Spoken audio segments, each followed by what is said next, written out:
تم اغتيال الكلمة وتم اغتيال كل الأصوات الحرة في زمن كان فيه الشخص الواحد والحزب الواحد والصوت الواحد، ولا صوت يعلو فوق معا لرفع التحديات.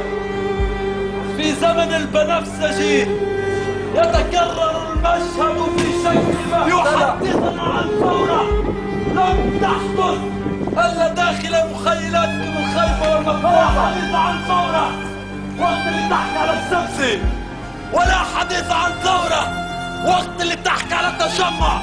نورمال مو كونسبت الثورة. الثورة تعني في مفهومها البسيط الرحيل بالقديم وتأسيس الجديد من منظومة سياسية، من أفكار سياسية وسياسات تأتي بمؤسسات دولة داخلها أشخاص ورموز أشخاص تنفذ تلك السياسات.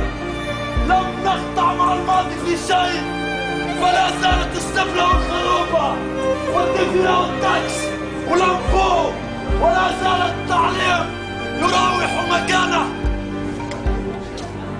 ما زلنا في نفس النقطة، في نفس النقاط الخمس والمخططات الخمس. ولدنا من رحم المأساة وعمقها، تحدينا الصمت في أشكاله القصوى، واعتبرنا أن الصمت موت أقصى ولم أقصى. حكمنا بالحديد والنار لسنوات، صودرت أفكارنا، صودرت العقول والقلوب، وصودر الشكل داخل الشكل والألوان، وتحولنا إلى بنفسج وبرمساج. نحن الطلبة هم بيتهم اللي معليه والموف نخجو ريه وموف، واللي حتى في آخر التقليعات نعتمد الطف وغيره من أنواع الشعر والشوكوان. نحن الطلبة هم بيتهم ونفسهم ولم يتغير شيء، لا على مستوى العقلية ولا على مستوى الأفكار، بدليل أنه احنا الطلبة أو الشعب التونسي ابتدعنا في التقليد لمجرد فنه في فيسبوك. اعتبرنا أن هذا الذي حدث ثورة الذي لا يلتقي حتى إلى الانتفاضة. فالثورة هدم القديم والتأسيس للجديد. تجيب الصعيد وبعيد ونقص الحيط، ما سماش ثورة. تحكي في أشخاص لم يشتركوا فيها ليؤسسوا مجلسا لحمايتها، ضمن مجلس في أمين عام حزب أو الدولة. في عبد السلام شلاي ذلك الذي باع كل الشكيرة، في نجيب الشافي ذلك الذي قفز بعد 14 جانفي ليتصدر التلفازة والحكومة.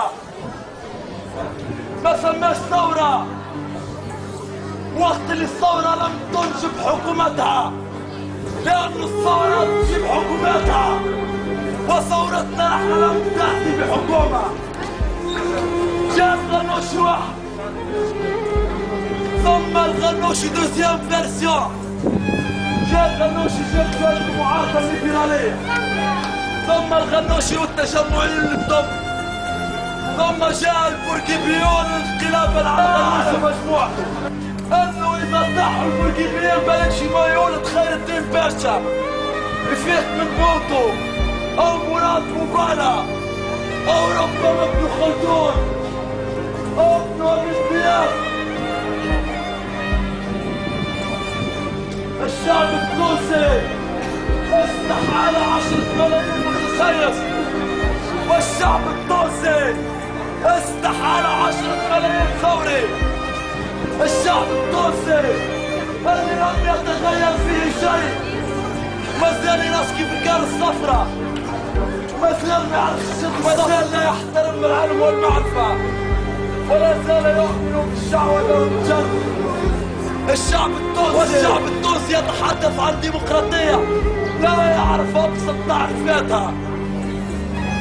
والشعب التونسي يتحدث عن مجلس تأسيسي. الموقف المخالف، واحترم اني لست بعض الرفاق فقط لا غير يتعدوا على الصوابع ان كنا ولا نشتاق بذلك. وسياتي اليوم انه اللي صار في تونس ثلاث انقلابات. الانقلاب الاول قاده السرياطي ورشيد عمار، والانقلاب الثاني قاده رشيد عمار والامريكان والفرنسيس، والانقلاب الثالث قادوه الفرنسيس ورشيد عمار بالتعاون مع الامريكان وتنازلا للامريكان عن مصر. البلدان العربيه تشهد موجه من الانفتاح، فالثورات العربيه بين قوسين لم تأتي في مضمينها قضايا الاحتلال والعمالة للأجنبي، بدليل أن كل الحركات السياسية في تونس والتي تزين المشهد السياسي جاءت انطلاقا من حركة الشعوب التي تربت داخل السفارات 2005-2006 وقت اللي تم طردنا من عبد العزيز بن ضياء وبأمر المن، وقت اللي تم السجن فينا في السجن.